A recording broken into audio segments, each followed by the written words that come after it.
also, Luke, you've been on the other side of that, losing Super Bowl to the Patriots in the last second. What was that party like?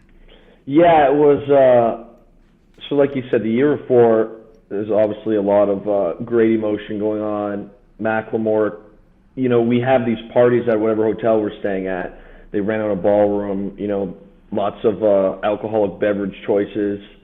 And, it was a great time.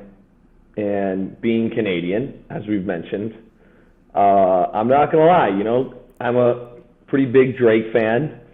So the second year we went back, Drake was, the main guy at the party. And I'm like, man, we're going to go out here, beat the Patriots. We were on a heater, too. I'd mentioned earlier, one of our last straight 8 games in the season, had a wild miracle comeback against Green Bay. It just seemed like destiny. And I'm like, we're going to be in this, small ballroom with the king of Canada, if you will, Drake, performing. Yeah, he is. And as we all know, the game didn't end very well if you're a Seahawks fan. And it was a little strange because, I had my immediate family there.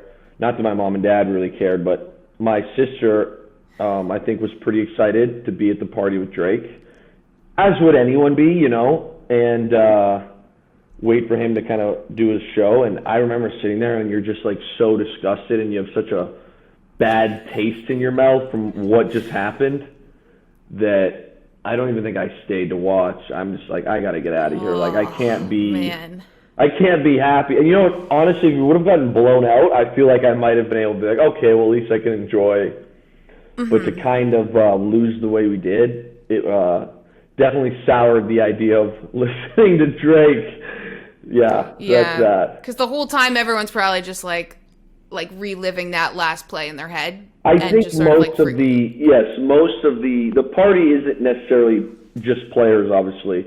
There's a lot of friends and family. So I think it was a kind of split of, friends/family that were sad we lost, but were excited they were at a Drake concert. Yeah, they're like, and the rest of us who were just absolutely dejected over being 2 feet away from winning a Super Bowl. It's got to be super weird.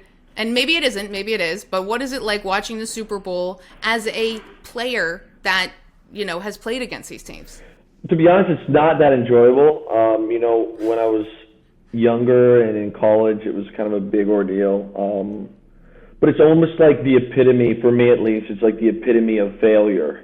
And unfortunately for me, it's like I've been on some good teams here in Seattle where we've been to a few and we've kind of been knocking on the door for a few, and it's just it's more disappointing at the end of the day. It's never, I don't know, it's hard to even articulate, but it's just not a very positive feeling when you see all this joy and jubilation out of whoever wins, and that your team is not that far away. A couple plays here and there, a couple mistakes, and that could have been us. So it's not, I don't want to kill the vibe of the interview off the bat here, Julie, but I don't really enjoy the Super Bowl.